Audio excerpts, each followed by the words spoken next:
అన్నపూర్ణమ్మ గారు చలిలో night time 6-7 days night షూట్లు చేశారు. ఆ ఏజ్లో క్లైమాక్స్ షూట్. అన్నపూర్ణమ్మ గారు, రామరాజు గారు వ్యానిటీకి వెళ్ళలేదు. డైరెక్టర్ గారు చెప్పారు ఈ మాట స్టేజ్ మీద. నిజంగా చెప్తాం, వాళ్ళు వ్యానిటీకి వెళ్ళలేదు. మాలానే చిన్న ఫైర్ క్యాంపెయిన్ అక్కడే కూర్చునే వాళ్ళు, కప్పుకొని షార్ట్ అంటే మళ్ళీ వెళ్ళిపోయేవాళ్ళు. అంటే ఆ ఆంబియన్స్ క్రియేట్ అయింది. ఆ ఫిలింకి ఫస్ట్ డే నుంచి ఒక పాజిటివ్ వైబ్ ఉంది. వర్కింగ్ ప్రాసెస్లోనే మేము ఫస్ట్ సినిమా ఎంత హిట్ అవుద్దా ఏంటా అన్న దాని గురించి ఆలోచించలేదండి. ఆ వర్క్ ప్రాసెస్ మాత్రం బాగా ఎంజాయ్ చేసాం.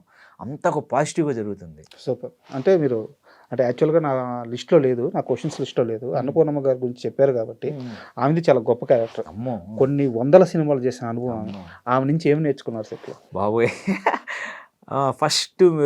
ఫస్ట్ సీక్వెన్స్ ఉంటారు కానీ మాకు ఒక పిన్ టు పిన్ ఉండదు. బట్ క్లైమాక్స్లో ఒక చోట మా ఇద్దరికి వెరీ క్లోజ్ యాక్సిస్ ఉంటుంది కదా, ఆ పాపం తప్పించేది కదా, క్లోజ్ యాక్సిస్ ఉన్నప్పుడు ఆమె చెప్పారు, అబ్బాయి బాగున్నావు అబ్బాయి డ్రెస్సులో అన్నారు.